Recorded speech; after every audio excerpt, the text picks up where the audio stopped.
C'est également l'émission Carré VIP qui va arriver sur TF1, émission d'enfermement. Ces émissions qui restent à la mode. Je ne sais pas ce qu'on y mange, mais en tout cas, l'enquête est signée Guillaume Dietrich. Le 18 mars prochain, TF1 lancera Carré VIP, un nouveau programme de télé-réalité d'enfermement. Un concept qui vient s'ajouter à beaucoup d'autres. L'occasion pour nous de faire le point sur ce genre qui a été utilisé à tort et à travers. Il y a un peu plus de 10 ans, une chaîne hollandaise diffusait la première émission de télé-réalité d'enfermement Big Brother. Quelques années après, en France, les candidats de Love Story, première émission du genre diffusée dans l'Hexagone, sont adulés à travers tout le pays. Le phénomène de la Real TV est en marche. Ça a fasciné, je pense, parce que c'était un nouveau concept qui arrivait en France, qui était une notion de voyeurisme social, je dirais, autorisé, c'est-à-dire et partagé, c'est-à-dire qu'on pouvait le partager de façon libre. Donc il y avait une forme de banalisation des interdits, c'est-à-dire tout ce qui est violence, une forme de libération absolue de tous les fantasmes. Depuis le premier concept, les choses ont bien évolué et de nombreuses déclinaisons ont été diffusées. Il y a eu la version internationale du huis clos avec les Européens de Nice People. Ta gueule, toi, petite conne, va. Les versions décalées Première Compagnie et Ferme Célébrité. Oh, mais c'est terrible aujourd'hui. Allez. La version trash Dilemme.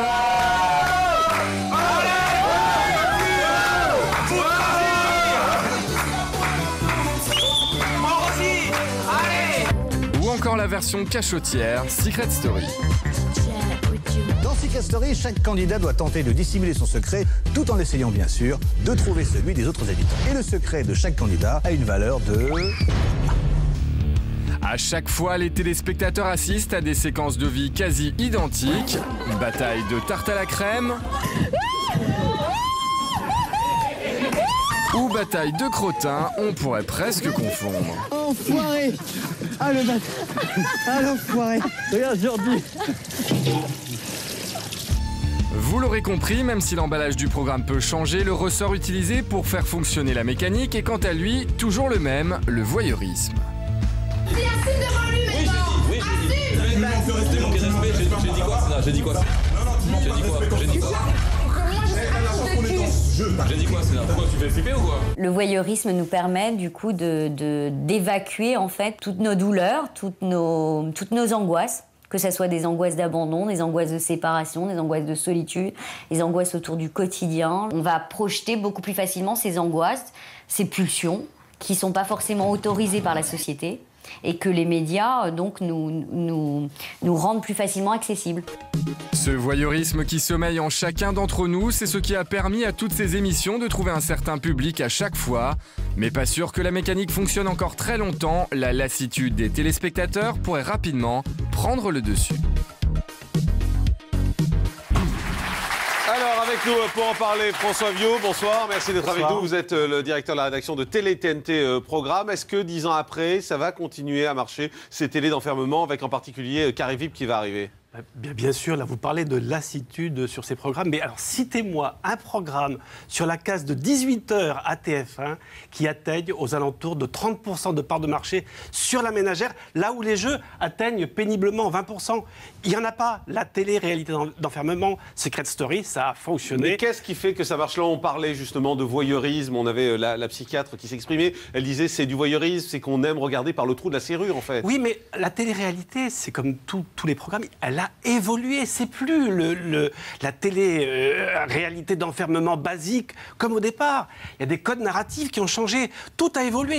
Les candidats, les téléspectateurs ont évolué. Il faut sans cesse les surprendre. Les candidats, ils font hyper gaffe à leur image. Donc, le producteur va inventer des choses pour les déstabiliser. Il s'inspire de tout ce qui est les séries télé, les films. Il y a du suspense, il y a du mystère. Ça a changé. La télé-réalité a changé. Mais est-ce que ça veut dire que le téléspectateur s'identifie quand même au personnage? Beaucoup moins. C'est sûr que c'est plus difficile de s'identifier à Benoît ou à Thomas, par exemple, de Secret Story 4.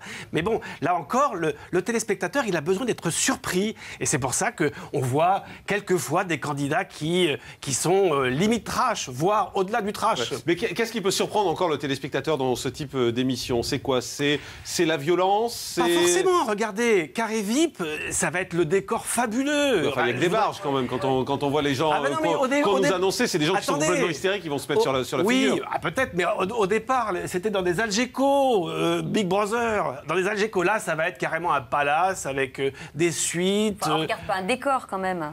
Ça compte aussi à l'œil. Donc, et puis, alors là, c'est vrai, indispensable, le bon casting. Ça, si Endemol rate son casting, comme sur la ferme Célébrité en Afrique, le programme peut se planter. Et là, ça a l'air bien parti, d'après les infos que vous avez? Je peux pas vous dire. Bon, on dit Moundir, Giuseppe, Marjolaine, les anciens contre les modernes. Et puis, il y a un phénomène nouveau aussi sur la télé-réalité enfermement, c'est le web.